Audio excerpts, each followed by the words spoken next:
you want to learn how a beautiful Vanda orchid complements this unusual shaped piece of contorted hazel, then stay with me for today's video.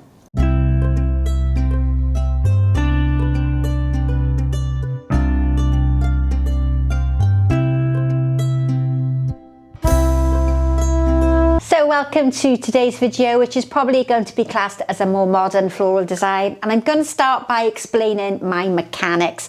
Now, on the top of my bulbous red container, I have almost like a hybrid or a sort of Robocop style container, which I've attached my floral foam and my contorted hazel to.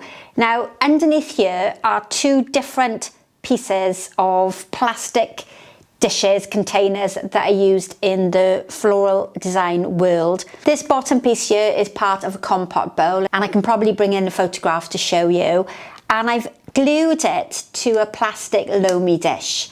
I might have a picture of that as well. So we've got a Lomey dish and a compote bowl that have been glued together to create this almost sort of Frankenstein container that will fit inside the neck of my vase. Now, the neck of my vase is very narrow. There's no way am I going to get foam in there. But what is handy is this little compote bowl that has the narrow neck on the bottom fits really nicely into the neck of the container. And by adding this Lomey dish on the top, it means that I've expanded the size to accommodate a bigger piece of floral foam. And I've just used a small amount of floral fix there on the side so that the two of them can stick together, and the balance is perfect. I've just got a really small piece of floral foam because I'm not making an elaborate or large design. I've almost molded the floral foam in amongst the natural curves of the contorted hazel. So if we just spin this around, you'll see all of this is one piece of contorted hazel. You can see where it's been cut from the tree. You can see where smaller branches have been cut off it. And I've probably used longer pieces, and this is the interesting curvature that's left. And I really like the way it sweeps across the center of the container. It's a great contrast. This is shiny and bulbous and round, quite modern, very glossy looking, whereas the hazel itself is gnarly and rustic. It very much contrasts in its texture and its shape alongside this shiny container. And that's a good starting point for modern work, is to create that real juxtaposition, that emphasis on contrast and variety. Now, a few weeks ago, I had a Vanda orchid delivery, and I used these for a workshop I think I had here in the studio. And this is the last one that's left. It's probably not going to last much longer. You can see a little bit of yellowing in the centre there, which is normally a sign that it's past its best. And although the container is red and this is purple, I do like that colour combination together. I'm a lover of red and purple, and I do like the way it works together. So I'm going to use the orchid as it is on the stem. You could cut it down and use them as individual flowers, but I love the shape on this side here that almost reflects what's going on in the opposite side of the arrangement. And I don't want to hide that lovely contorted hazel. It's a natural product. I want to show it off as much as I can without hiding it behind lots of flowers and lots of greenery. And what I'm essentially going to do is bring the Vanda orchid on the opposite side to where I've got all of this confusion and all this muddled look with all the different branches. This is a real contrast. It's calming, it's a solid flower against all this movement that's on the opposite side, and it almost echoes the shape without it being perfectly matching. To give me a bit of height in the center, I've got a pink Snapdragon, and these are two very small petite Snapdragons. This isn't a florist grade Snapdragon, that is quite small. This came in a mixed bunch from a supermarket, and one of the arrangers that comes here to learn floral design left it behind, and I thought I'd make use of it in today's design. And you might have noticed I slightly struggled in the position that I was going to put it.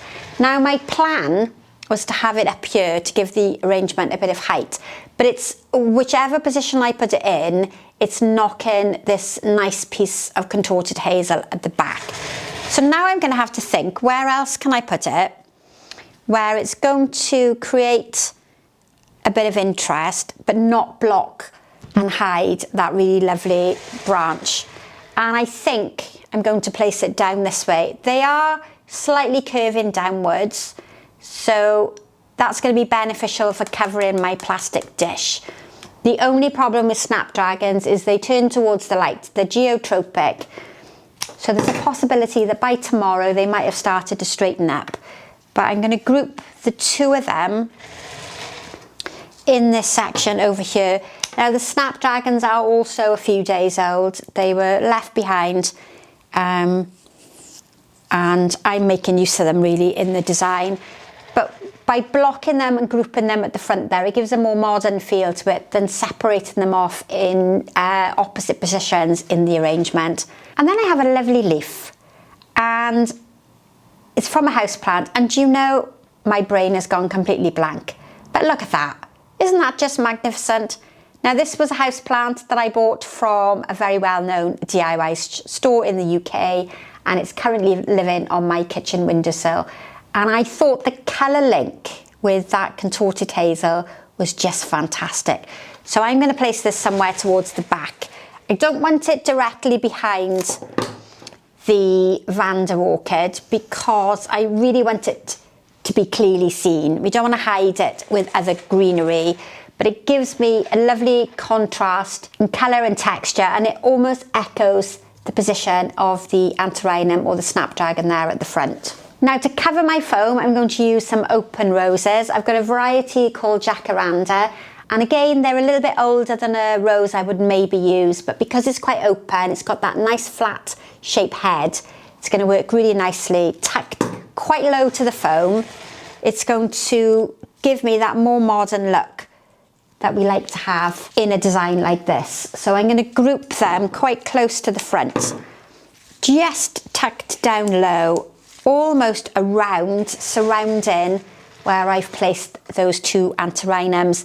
And I'm hoping I'm going to get one just under there. Now this variety of rose can be bought in the supermarket. This is a florist grade that I've got here, but you can buy this one quite easily. And when you see it, it's almost like a tulip shape, quite tightly compact.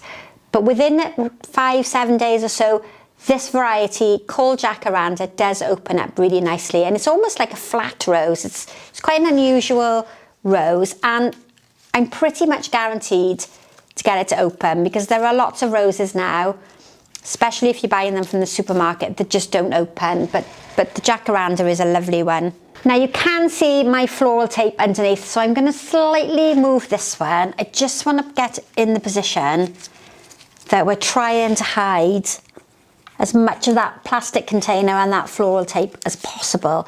So I've almost lowered it down, but then it gives me space to put another one in the top here. And traditionally in floral design, we wouldn't use 4 flowers because you're always encouraged to use odd numbers.